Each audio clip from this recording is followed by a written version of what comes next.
articles on tax policy. I'm a tax attorney by training, so if you ever want to read about the operational dissonance of the unrelated business income tax exemption, I can tell you about that. I have written political treatises. I've written books on business and leadership. I've written a legal thriller. I've written children's books. I love writing, and I love storytelling. But more than anything, you said, is it political or not? The answer is yes. There is no, in my mind, everything is an opportunity to learn. Everything is an opportunity to have, I mean, this is a book that's a commentary on environmental racism set in the fictional African nation of Jafir.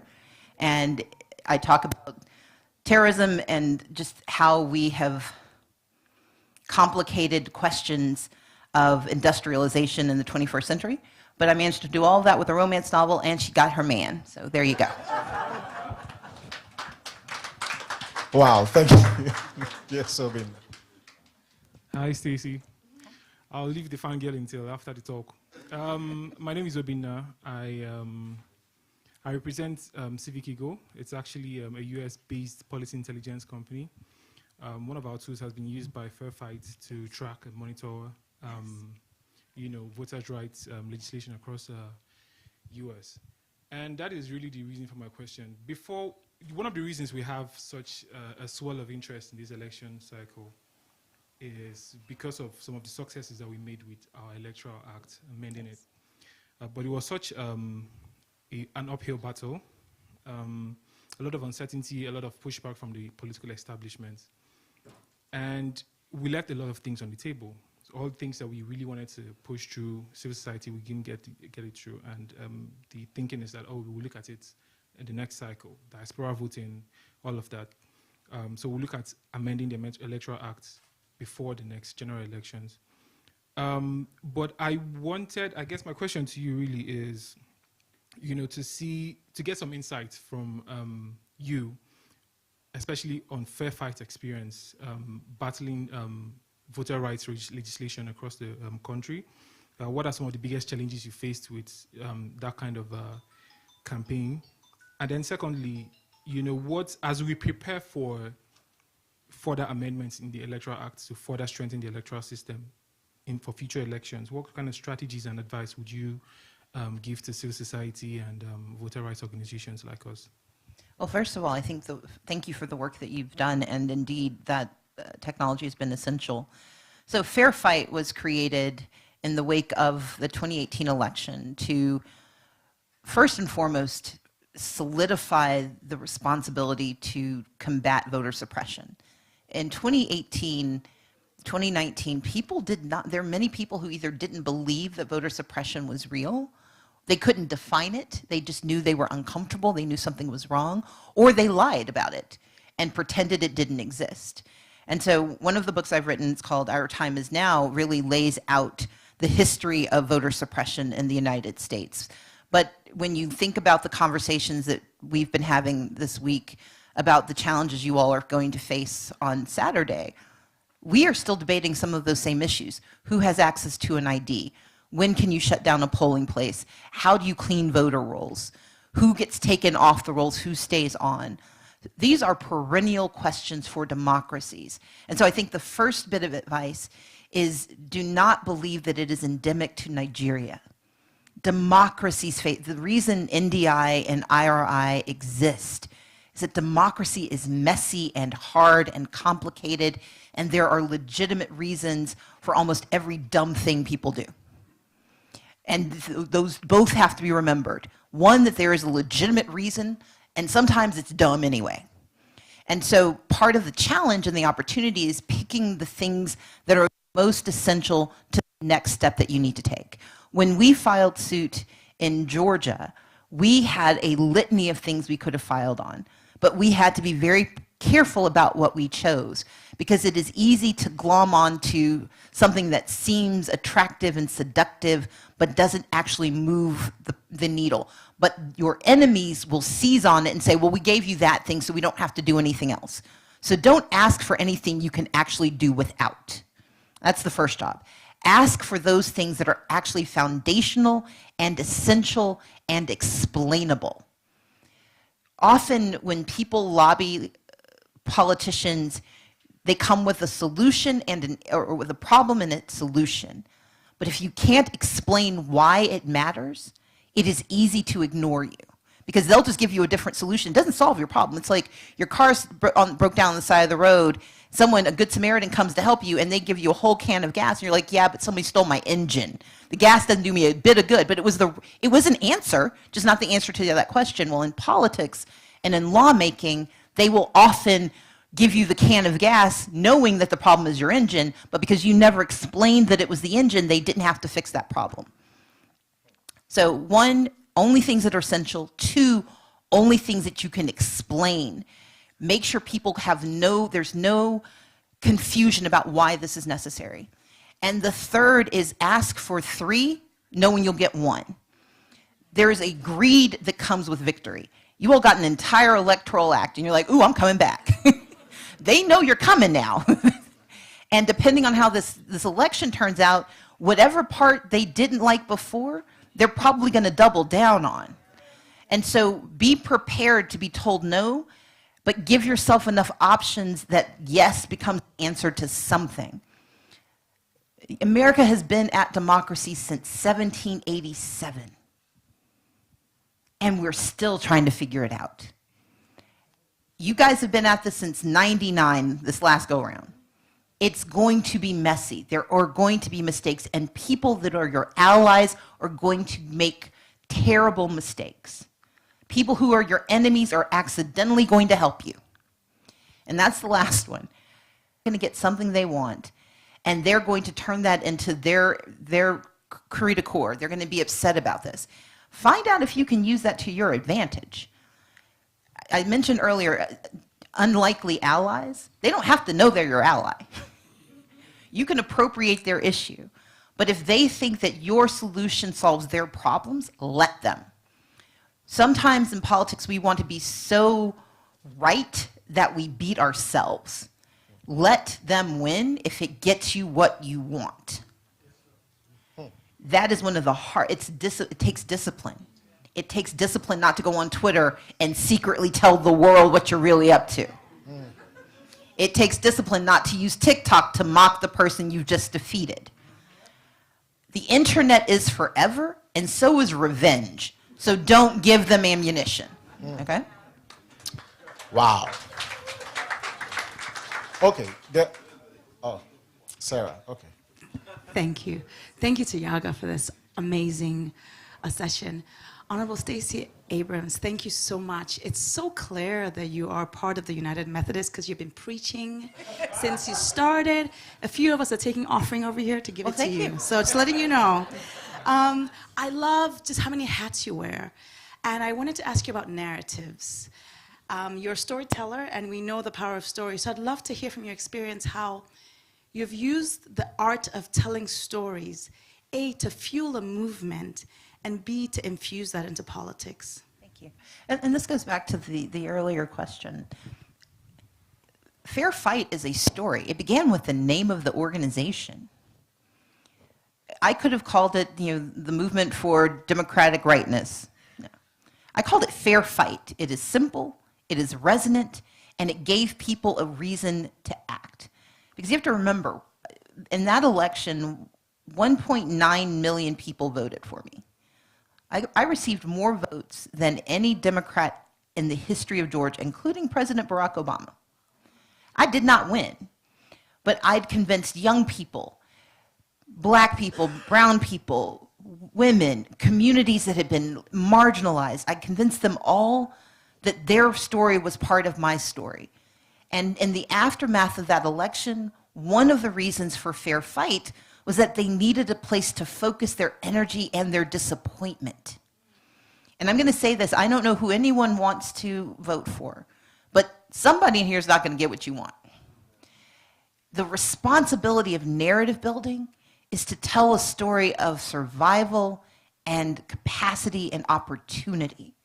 It is going to be incredibly seductive and compelling to tell a story of anger, to slip into a narrative frame that blames someone. And it's probably true. But blame stories never get to the next chapter. You have to tell a story of possibility. And one of the frames I use, I mean, I took some, there were people who were unhappy with me because during the 2020 election cycle, I was running around talking about democracy and the US Census, which is an incredibly powerful tool for both success and oppression that most people don't pay attention to. I was fighting to get resources to communities because of COVID. And at the end of every interview I did, I got this question: do you want to be Joe Biden's vice president? I got that question for 17 months. Nobody cared until it became possible that he might pick me. And suddenly people were like, wait, what? How dare you say you want this job? But part of my narrative building is the response to be humble in my expectation. I didn't think I was going to get it. But if you ask me, do I want it? And am I capable of it? My job was to shape the narrative I wanted out there. And it became in the hands of those who hated me or didn't like me. I was arrogant and overreaching.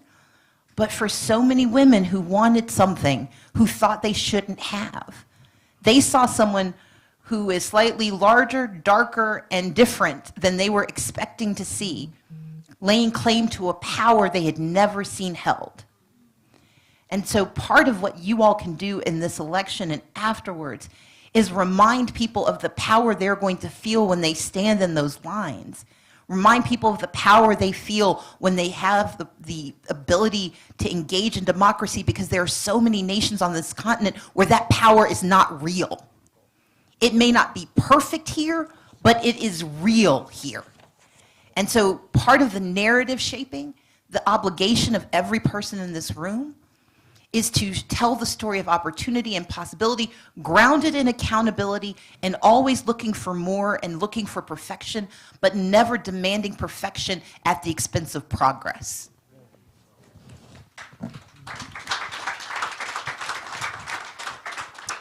Okay. I promise I'll be really fast because she just stood up. Yeah. Okay. Yeah, good evening. I am Badria Tutui Algali. I'm from Sierra Leone. I cannot do that. Say that one more time. No, seriously, say your name, this beautiful name. Say it one more time. Badria Tutui Algali. I am from Sierra Leone. My question, and advice, with the emergence of social media, a lot of young people, especially young women, are taking the back seat in terms of political participation. So what would be your advice on how young women should overcome those challenges in the political space? First and foremost, we have to constantly remind ourselves that social media is not reality. Winning on Twitter does not mean winning an election.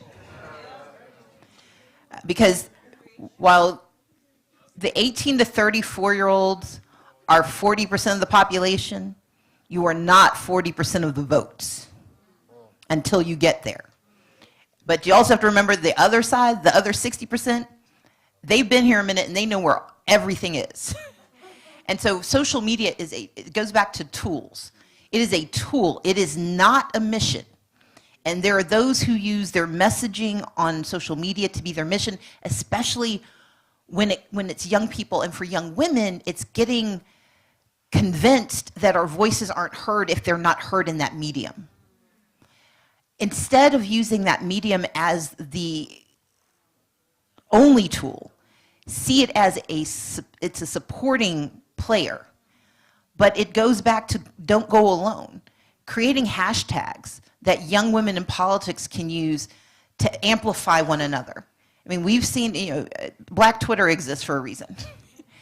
But you can create a Twitter space that's reinforcing. You can create a Twitter space where you're putting out ideas, where you're giving people tools. You're telling them, here's what you need to do to run. You're giving them information about elections. And it's information they aren't planning, they don't know that they need. The most interesting tweets, the most interesting Facebook posts, the most interesting things on Instagram and on TikTok are the things that seem both completely true and totally unexpected. They're not expecting y'all to show up. They're not expecting young Black women with powerful voices to be engaged in politics, especially if you've been told to be quiet, especially if you've been told to be in the back seat. You could be in the back seat, but you can be whispering the directions to the driver. And more than that, you can find your way to take over yourself. But there's a patience that comes with persistence. Now, patience is waiting for things to happen. Persistence is doing the work of making it happen. But persistent patience is extraordinary because too often young people get tired and give up. Old people hold on. Because they know what they can have. They can outlast you. They already have. And so, and I'm in betwixt and between. I'm 49, so I'm not on that little list of yours anymore. But I'm not quite on the other side.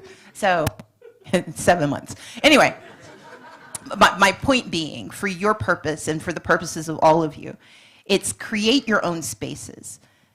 There's something I heard on TikTok. Never take criticism from someone you wouldn't take advice from. But we let social media convince us to take criticism, especially women. We let them tell us whether our voices count or not. Don't listen. Create your own voices, create your own echo chambers, connect. I mean, what social media has done for you, when I was 19 and standing on the stage at the March on Washington, I stood in front of more than 250,000 people. It was 5 times the size of the city I grew up in. I have no actual memory of giving that speech. I was so terrified. You don't see it in the film, but I'm like, there are so many people here. Dear God, there are so many people here. And then suddenly I was done speaking, and all I can remember is there's so many people here. But my point is, social media allows you to connect to that number of people in an instant. It is an extraordinary tool of connection that we too often allow to be a tool of critique. Women, especially young women, if we use it as a tool of connection, if you and this young woman talk to each other and you decide that across communities, across nations, you are going to build a narrative about African women rising up in political power, and you share how you stand for election and how you win election, how you help each other, how you become not only the candidate, but the campaign manager, the finance manager, the comms director, the social media director. You build those skills. When you become the owners of that power, the owners of those tools, then you own the power to actually win elections and change things. And social media is the tool to do it, because the people that you're trying to replace, they don't necessarily know how to use it, but they're afraid that you don't know how much you actually know and that you're going to figure it out. Okay, we can take 2 last questions because we're wrapping up. Yes, Chime? Okay, and Osai. Who is there? Okay. Okay, I have to. I'll be really, really fast. So can we do it with the 3 of them? Just okay. because you pointed to her. So. Okay, so can we take all of them at once? Yes. Yes, we can. Great. So Chime. Okay, can you hear me? Yes. Hello, everybody. Yeah. Okay, you can hear me. My name is Chime Asone. I'm the founder of Nigerian Mental Health, and I'm proud to say that this year, after a 2-decade struggle, we got the National Mental Health Act passed in Nigeria. Congratulations. I also want to take this opportunity to thank organizations like Yaga, because I was asking advice like of Samson and Cynthia and Mark as we were pushing the Mental Health Act. And I was really glad when you mentioned ableism and sexism and racism, because there's not a lot of tension when it comes to persons with disabilities. And when we know, when we're thinking about voting rights acts, et cetera, how there's a preponderance of persons with disabilities who are black in prisons, for instance, and can't vote. And so I'm just curious, you have run twice, you've done listening tours, you've talked to a lot of individuals. What are the issues and challenges for persons with disabilities that you've seen in America? And a lot of times I've heard 2 people ask about your advice and your conversations for women. I want to know what your thoughts and advice would be for persons with disabilities, because it's often one of the things that we don't talk about when we talk about democracy, marginalization, and inclusion.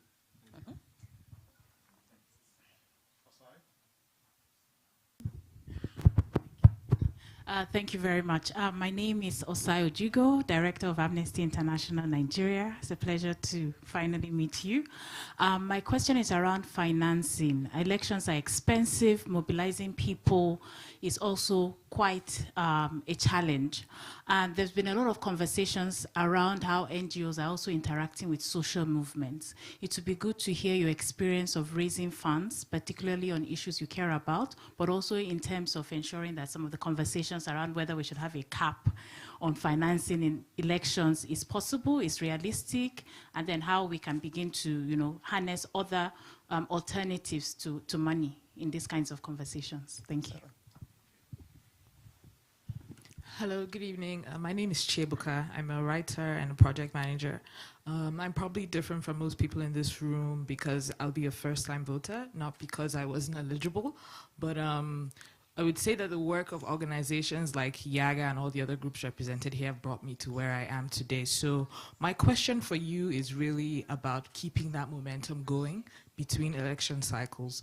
What has been your experience and what tips can you share from that to sort of help the organizations and the individuals that are organizing to keep people interested and engaged and educated and to, uphold true democracy? Thank you. Absolutely. And then there's a young man whose hand keeps going up in the back, hopefully.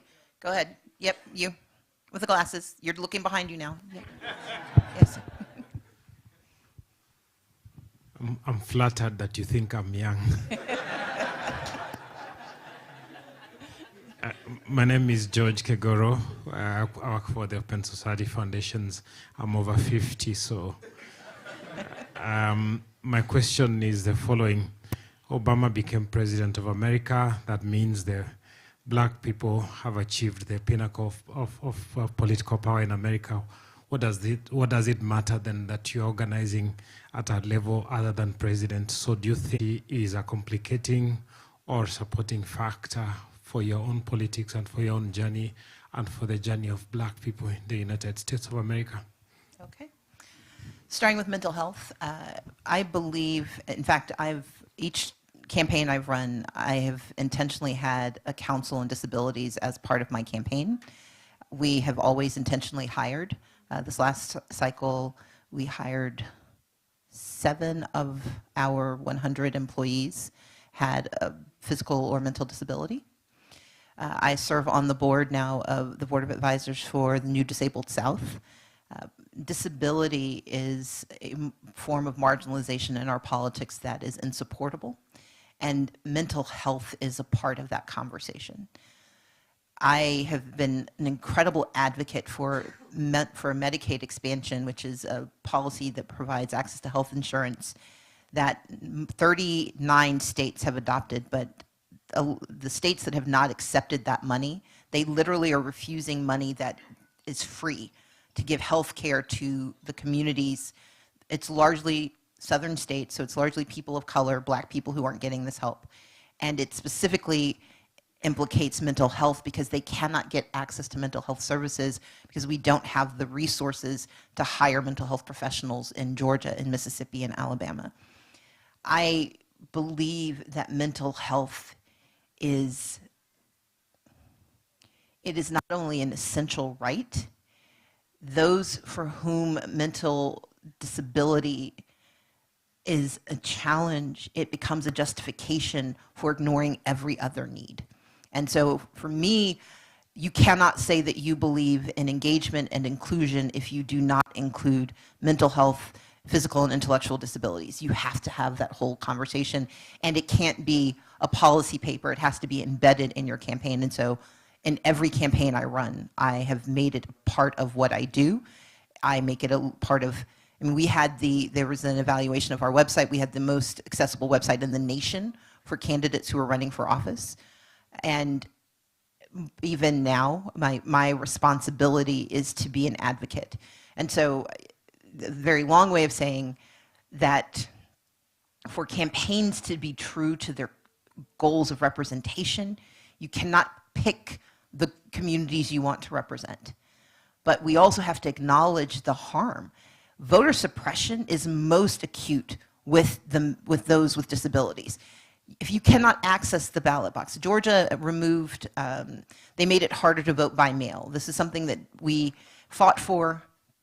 They removed it, and by doing so, thousands of disabled Georgians could not vote because they did not have the ability to physically get to, not the polling place, but they changed the rules so you had to be able to photocopy your identification and send it back. If you do not have the physical ability to do something and you don't have the money to have a caregiver, we found thousands of people who could not vote. Now, luckily, because we anticipated this, we worked with organizations, but we couldn't get to everyone. And that becomes a form of voter suppression. We know that higher incarceration rates exist for those with disabilities because they do not have the ability to defend themselves. They are more likely to be arrested and incarcerated. They are given less opportunity at due process, and they are more difficult to provide services to, and therefore whatever challenge they face gets exacerbated. And so we could have an entire conversation about this, but suffice to say, it is incomplete to say that you democracy and you do not include service of the mentally ill, those who are disabled, and those who are on the margins of our society, if that is what you believe your job is. For Amnesty International, I'm really good at begging. So when I ran for office the first time, I defeated two men who'd been around, for a very long time. I raised more money than they did. Women tend to not raise money. We don't like to ask because we think about all the things you could be doing with that money, and I don't want to ask you for your dollar. Men will ask you for anything. And they don't, but what I remind myself of is, if I'm doing this right, I don't get to keep the money. And if I'm keeping the money, I'm probably on my way to jail. You're raising money because of your vision and your mission, and the resources are for that purpose. But we have to be willing to raise the money to ask for the resources. And we have to keep asking. They can tell you no. That doesn't mean you have to listen. Go back again. Ask for the biggest number you can think of, and then keep knocking it down, because usually you'll irritate them into giving you something. And he's with Open Society Foundation. I've done that very effectively with them. But it is the challenge we have in civil society, especially when we serve the marginalized. We become convinced that we are beggars at the table. And I know I used begging at the beginning. We're not beggars. We are advocates. But it takes resources to tell our stories. It takes resources to invest in our people. My campaign ended in debt. You'll read about that. And it's not because we spent more money on TV. But one thing we did that caused our cost to be so high is that we paid every person a living wage. Every canvasser made $20 an hour in Georgia because they needed the ability to pay for health care and to food and housing. And so the thing to remember is that the intersection of NGOs and politics, it's going to cost money because you are trying to undo or change a system that likes where it is. And they are not going to concede without fight. I think eventually, yes, you should push for campaign finance rules because it allows more people into the process.